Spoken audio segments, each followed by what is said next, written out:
Oh, come on and drink your coffee, Jesse. You've been standing there for half an hour. Could you bring it over here, Helen? I've got to keep an eye on these clouds. The least you can do is sit down.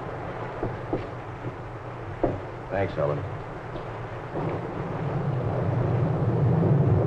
I got to keep watching the southwest side. It's where most of them come from. You think it's likely? No. The odds are way against it, even in weather like this. I've never seen one, but there's always a chance.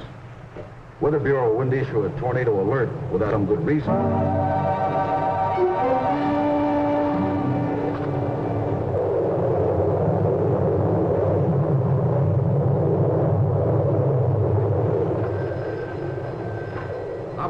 Operator, this is an emergency call. I want the Elmville Weather Bureau, Main 2100.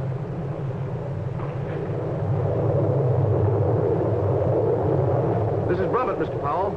Tornado about a mile east of the Winton pumping station. Moving fast your way, northeast. Yes, the bottom is touching the ground.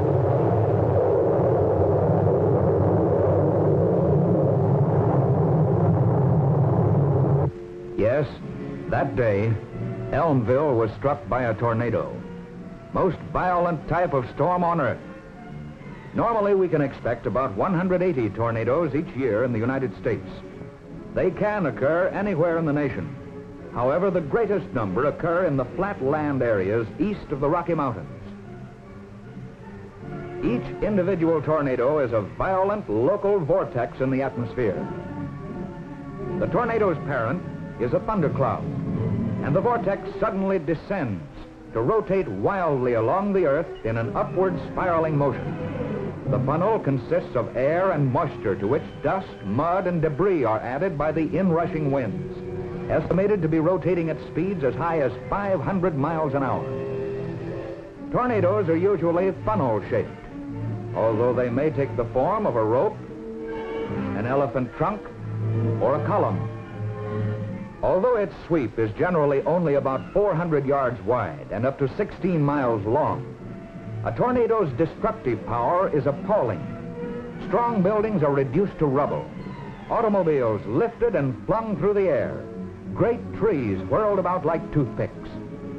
The creation of a partial vacuum within the vortex can cause buildings literally to explode when the funnel passes close to them. No one knows all the facts about tornadoes, but meteorologists can detect the thunderstorm conditions that give birth to them.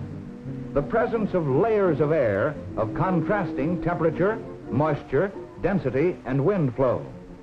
Such combinations of conditions may generate a tornado. Usually this does not happen.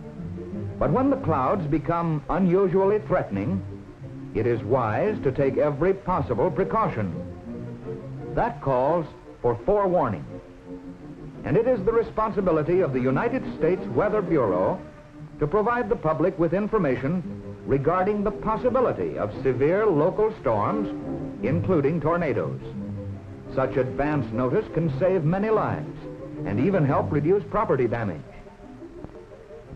To forecast the development of dangerous conditions, the Weather Bureau has established the Severe Local Storm Warning Center at Kansas City. The staff which mans this office specializes in forecasting storm conditions, not only for the Kansas City area, but for all parts of the country. Local conditions on which these men base their predictions are fed into the center constantly by thousands of observation posts across the continent. From local Weather Bureau offices come reports of surface weather conditions. Upper air conditions, which may be very different from those on the ground, are checked by weather balloons. Radar stations scan cloud formations at varying altitudes to detect dense moisture patterns, the beginning of bad weather as a rule. Specially equipped Air Force and Navy weather reconnaissance planes fly far beyond the continental limits to secure information on incoming weather.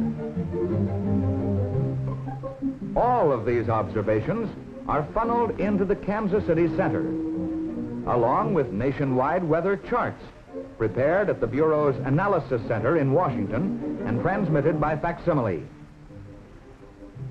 Piecing together all this information, the staff prepares a detailed analysis of areas in which violent squall lines, hailstorms, and other dangerous weather conditions are likely to occur, where a tornado may develop. But to see it, if it actually does develop, the Weather Bureau needs the help of the other vital link in the network, the Volunteer Observer Group. In Elmville, for example, the head of the local Weather Bureau had organized an observer network 2 years before the tornado struck.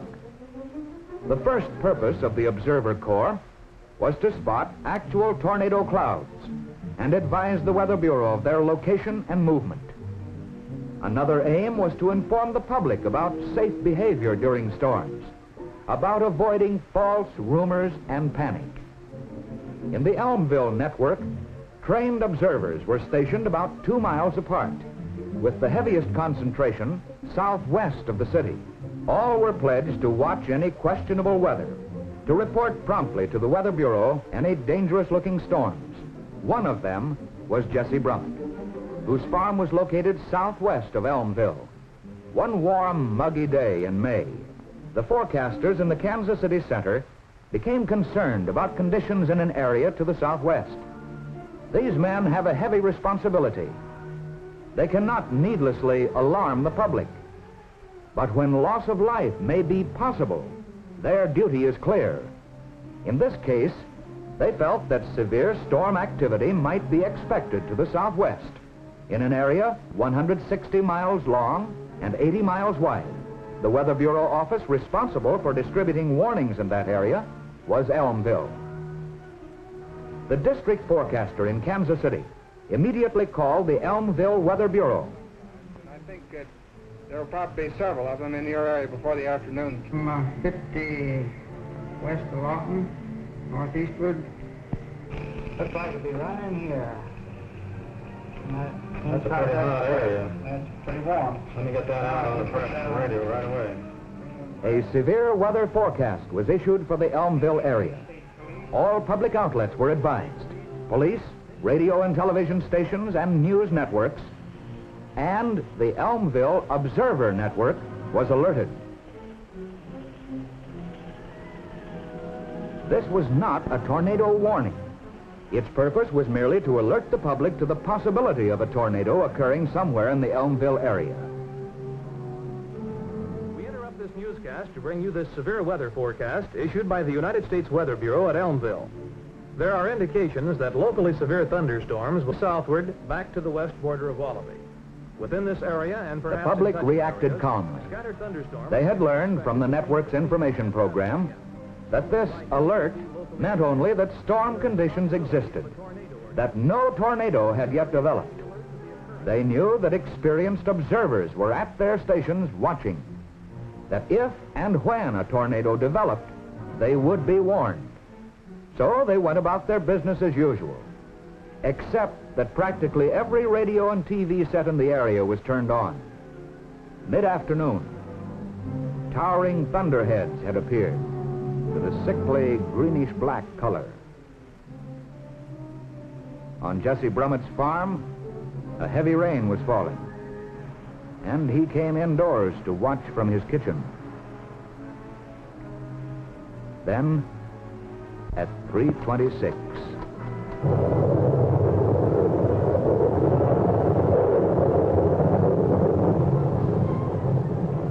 This is Brummett, Mr. Powell. Tornado about a mile east of the Winton Pumping Station. A mile east of Winton Pumping Station. Looks like a bad one. Okay, we'll take it from there. this was it. Brummett's call gave Elmville nearly 30 minutes to get ready. Powell and his assistants issued an immediate tornado warning to all communities in the path of the storm.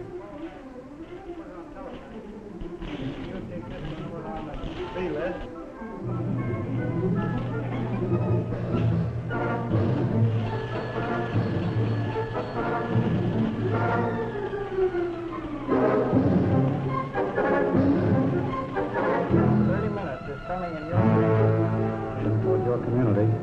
Will you spread the warning, please? The exact location of the tornado was flashed to the nearest radar station, which began to track it. What they saw were echoes from a number of storms over a radius of many miles. But most important, the peculiar S-shaped echo of the tornado cloud Brummett had spotted. Now, they could follow its path and report any change of speed or direction.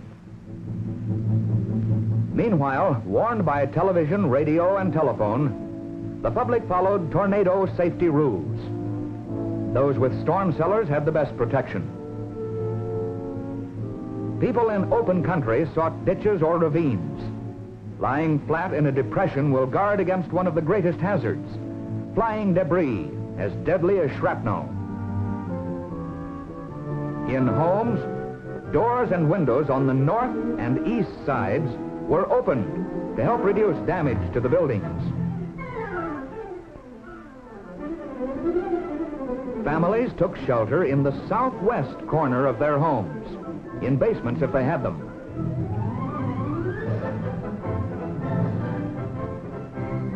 In apartments, office buildings, and factories, people moved to prearranged positions against inside walls on the lower floors.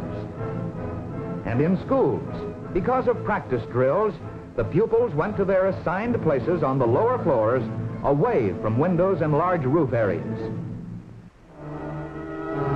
Within minutes, the people of Elmville had taken shelter. There was no panic, for this was an informed community.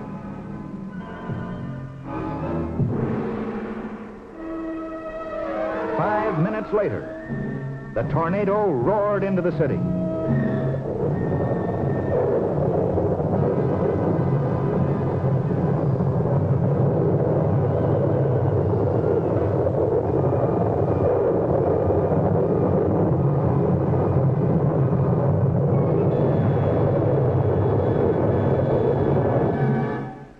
Then it was gone, as suddenly as it came. The wind shifted and the air cleared over a scene of devastation. Property damage totaled millions of dollars, but no lives were lost, and there were few injuries. Without the Weather Bureau warning, without the local storm warning network, without the calm cooperation of an informed public, the toll might have been tragically high. Nothing can prevent a tornado or any other storm. But the United States Weather Bureau is predicting their approach with ever-increasing accuracy. A large part of the tornado safety program is in the hands of the public. Every community in an area subject to these storms should have an active local warning network. If you live in such an area, support your local network. If you don't have one, start one. The nearest Weather Bureau office will furnish detailed information and assistance. Such self-reliance may save the lives of your family, your friends, and your neighbors if you are ever in the path of a tornado.